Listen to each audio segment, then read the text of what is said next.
नमस्कार, मैं हूं दीपक चौरसिया। कंगना रनौत बॉलीवुड का वो नाम जिसके ट्वीट पर महाराष्ट्र में कोहराम मचा है। बॉलीवुड गैंग्स और मूवी माफिया के खिलाफ कंगना के तेवर पर महाराष्ट्र की सत्ताधारी शिवसेना को तो मानो करंट लग गया है। तभी तो शिवसेना के सांसद कंगना रनौत के खिलाफ गाली गलौज की भाषा पर उतर आए हैं। फिलहाल महाराष्ट्र की सियासत गर्म है। बॉलीवुड भी दो खेमों में बटा हुआ है और इस मुद्दे को मराठी अस्मिता से जोड़कर नफरत फैलाने की साजिश हो रही है। और आज इसी साजिश का पर्दाफाश न्यूज नेशन करेगा और यह सवाल भी उठाएगा कि एक महिला के लिए संजय राउत ने इस्तेमाल किया है हरामखोर शब्द। मैं इसलिए यह असंसदीय शब्द कह रहा हूं क्योंकि एक माननीय सांसद ने इस शब्द का इस्तेमाल किया है। क्या यह सही है? इसी पर करेंगे आज की बड़ी बहस।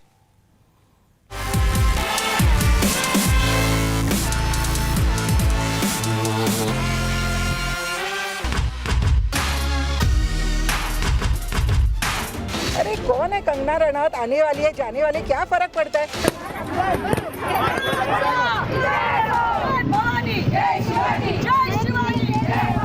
आप क्या वो हरामखोर लड़की की वकीली कर रहे हो? शिवसेना के सांसद संजय राउत के ये बिगड़े बोल हैं बॉलीवुड एक्ट्रेस कंगना रनौत के खिलाफ, जिन्होंने मूवी माफिया के खिलाफ मोर्चा खोला। जिस कंगना ने इस्लामिक बॉलीवुड की पोल खोल दी, उस कंगना की दहाड़ को लेकर जब न्यूज नेशन ने संजय राउत से सवाल पूछे तो भगवा की झंडा बरदार पार्टी शिवसेना इतनी हिल गई कि पार्टी के ये सांसद गाली गलौज की भाषा पर उतर आए। आपकी सरकार है, क्या आप कानून के खिलाफ आप कोई कदम उठाएंगे? क्या होता है कानून? वो लड़की ने जो बात किया वो कानून के रिस्पेक्ट है क्या? आप क्या वो हरामखोर लड़की की वकीली कर रहे हो, जिसने शिवाजी महाराज का अपमान किया है, महाराष्ट्र का अपमान किया है? आप उनके साथ आपके चैनल तरफदारी कर रहे हो। मायानगरी के खानपुट पर कंगना के खुलासों से महाराष्ट्र में कोहराम मचा है। कंगना के तेवर से शिवसेना को इतना करंट लगा कि कंगना के पोस्टर पर शिव सैनिकों के जूते चप्पल बरसने लगे। मुंबई की सड़कों पर कंगना के खिलाफ गुस्से की आग धधकने लगी। मराठी मानुष और मराठी अस्मिता को हथियार बनाकर महाराष्ट्र में गैर मराठियों को एक बार फिर निशाना बनाने की साजिश रची जाने लगी। ऐसी मुंबई पुलिस की तुलना उन्होंने जो की है, ऐसी हालत में उनको महाराष्ट्र में रहने का, मुंबई में रहने का कोई अधिकार नहीं है। कंगना पर शिवसेना की जहरीली बयानबाजी के बाद महाराष्ट्र की सियासत भी गरमा गई है। कंगना को टारगेट कर रही शिवसेना पर बीजेपी भी गर्म हो गई है। विभिन्न अलग अलग बिंदुओं पर शिवसेना के नेता और महाराष्ट्र की सरकार के नेता प्रकाश डालने का प्रयास कर रहे हैं। वह इस कारण कर रहे हैं कि देश और दुनिया के लोगों को गुमराह करने के लिए उनका ध्यान सुशांत सिंह राजपूत से हट जाए, किसी और दिशा की ओर उनका ध्यान जाए, यह उनका प्रयास है। फिलहाल कंगना ने खुल्लम खुल्ला ऐलान कर दिया है कि वो 9 सितंबर को मुंबई आ रही हैं। रोक सको तो रोक लो, लेकिन सबसे बड़ा सवाल ये है कि आखिर कंगना से क्यों उलझ रहे हैं संजय राउत? आखिर बॉलीवुड का काला सच सामने आने से क्यों घबरा रही है शिवसेना? क्या खान गैंग के इशारे पर बयान दे रहे हैं संजय राउत?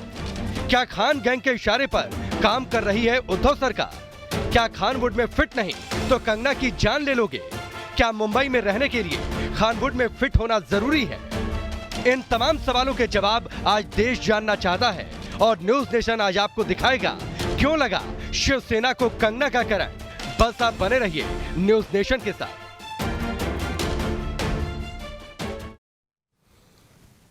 तो सवाल यह है, एक महिला के लिए क्या इन शब्दों का इस्तेमाल किया जाएगा जो संजय राउत ने किया है? इसी पर आज हम बहस करेंगे और किस इस्लामिक बॉलीवुड की बात कर रहे हैं इसको भी टटोलने की कोशिश करेंगे। हमारे साथ कई सारे खास मेहमान जुड़ चुके हैं। हमारे साथ शिवसेना के लीडर शैलेश पांडे जी हैं, मेरे साथ सूरजपाल अमू साहब हैं जो कि करनी सेना के अध्यक्ष हैं, मेरे साथ कुनिका सदानंद है, एक्ट्रेस हैं और साथ ही साथ वकील भी हैं। सबसे पहले मैं पांडे जी आपसे जानना चाहता हूं, क्या ये बाला साहब की शिवसेना की संस्कृति है कि एक लड़की को हरामखोर कहा जाए?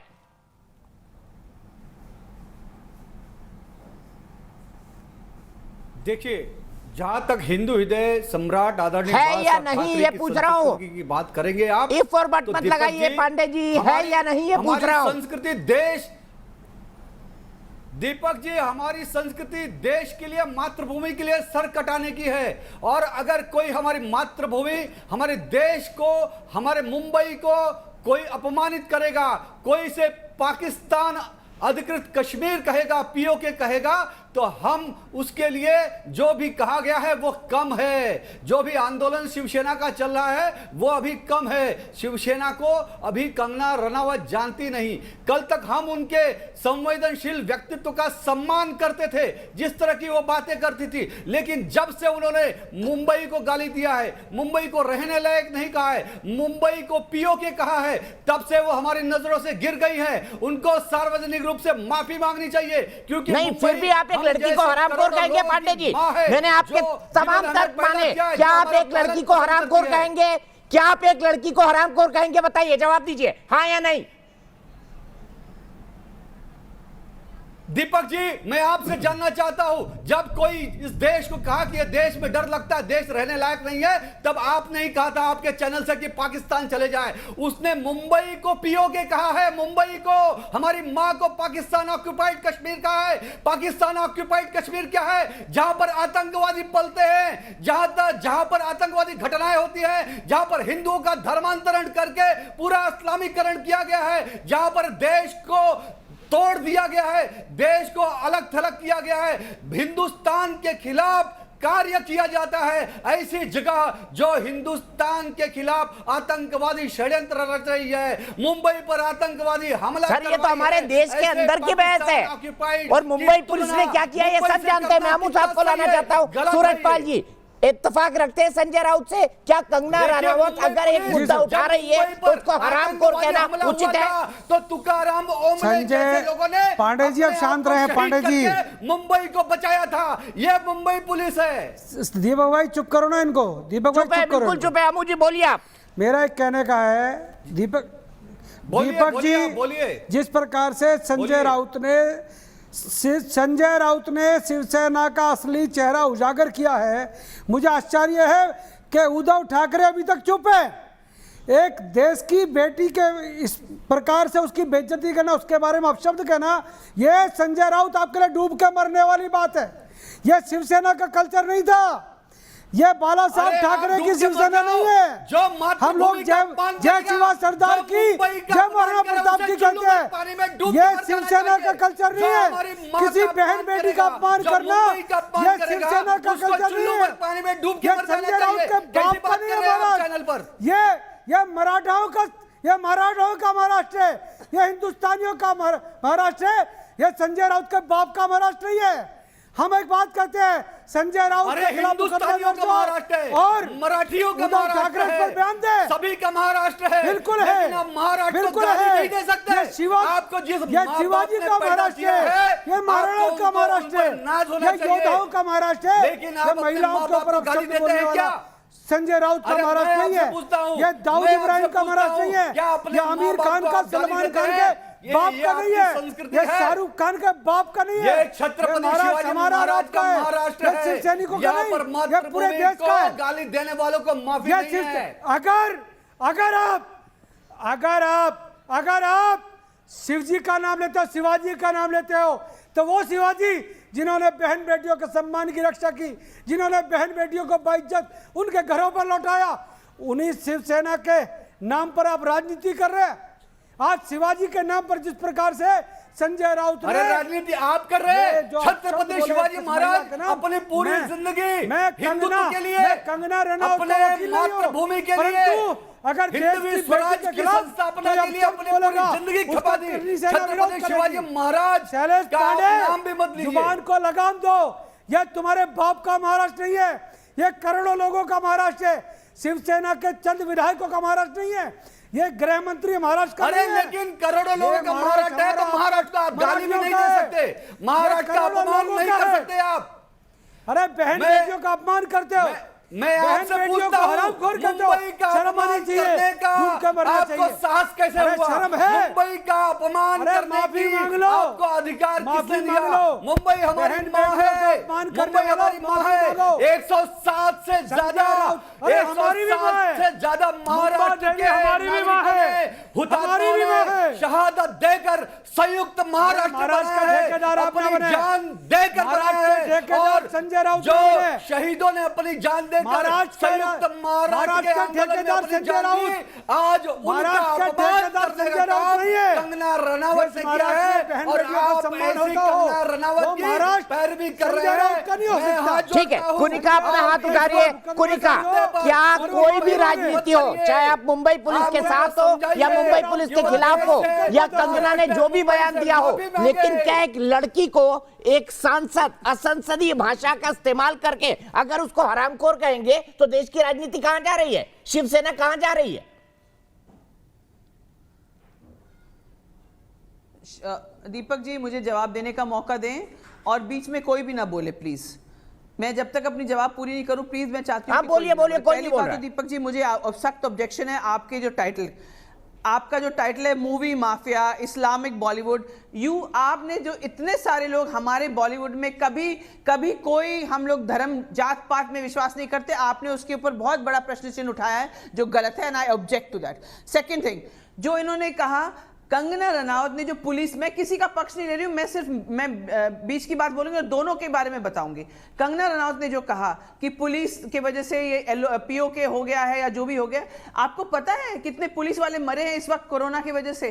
पुलिस वाले, उनको संवेदनशीलता दिखानी चाहिए इस मौके पर, जब जहां पे हर रोज हम लोग पिछले 4 महीने से we are battling corona and she is talking like this about the police force जिसके लोग मर रहे हैं रोज। सेकेंडली अबाउट संजय राउत को और मेरे ख्याल से देशमुख साहब को भी कोई टिप्पणी नहीं करनी चाहिए थी, लेकिन हम भी एक औरत होके हम हमेशा औरत का कार्ड नहीं प्ले कर सकते हैं। हमको भी अपनी भाषा की मतलब सहजता और we must also respect the way we talk to men. It's not always कि हमेशा औरतें ही सही होती है, मर्दों को भी बहुत कुछ झेलना पड़ता है और just because you are a woman वो आपको पलट के जवाब नहीं दे सकते, ये गलत है। तीसरी लास्ट थिंग, मुझे तो हंसी आती है कि सूरजपाल अम्मू जी कहते हैं बहनों की इज्जत करनी चाहिए। मेरे पास रिकॉर्डिंग है जहां सूरजपाल अम्मू जी ने कहा है कि बॉलीवुड की लड़कियां नचनियां हैं और वो दाऊद के सामने नाचती हैं। तो सूरजपाल जी का ये जो लड़ाई कर रहे हैं ना, आपको आपने दीपिका पादुकोण की तो नाक कटवाने की बात की थी।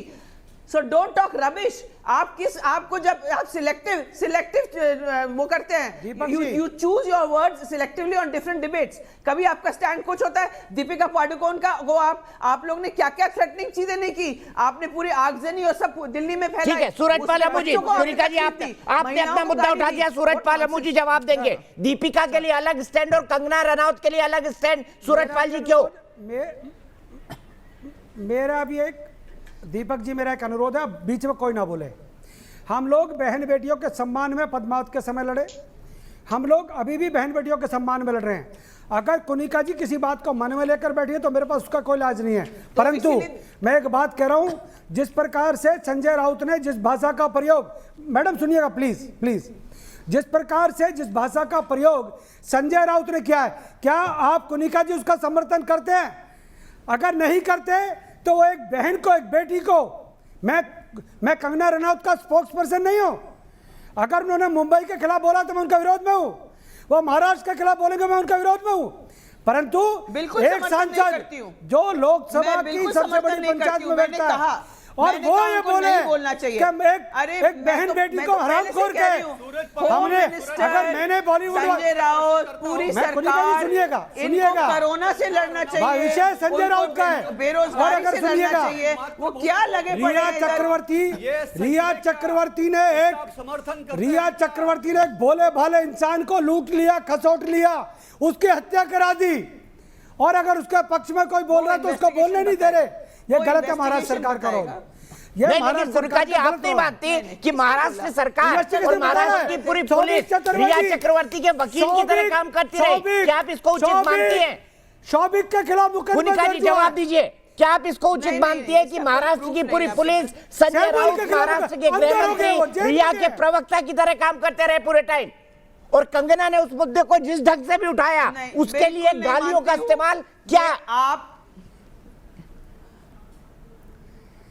मैंने अरे कहा मुकदमा संजय तक राउत दर्ज जी नहीं को हुआ ऐसा नहीं दीपक बोलना भाई, चाहिए था। मुकदमा मैंने तक कहा दर्ज नहीं उन्हें किया। उसको कोई जवाब नहीं देना चाहिए था। कांगड़ा जी ने लेकिन मैं पहले ये भी कह रही हूँ दिया कि था पुलिस कि बॉलीवुड में ने कोई पांडे जी, वकालत एक नहीं मिनट। की, वो बातें जो भी सब खुल के गतिविधियां आएंगी बाहर। गलत थी, उनके फैमिली, आज उन्होंने कोई इंफॉर्मेशन दी, कोई बात बताई, हम उसका सम्मान ने किए। क्लियरली कहा मुंबई की था। पुलिस ने पांडे जी, एक उनके मिनट नेपोटिज्म प्लीज, मुझे आपको के ऑडियो दिशा डाउन में करना अपना पड़ेगा, सिर्फ कुनिका बोलेंगे। जांच चालू किया।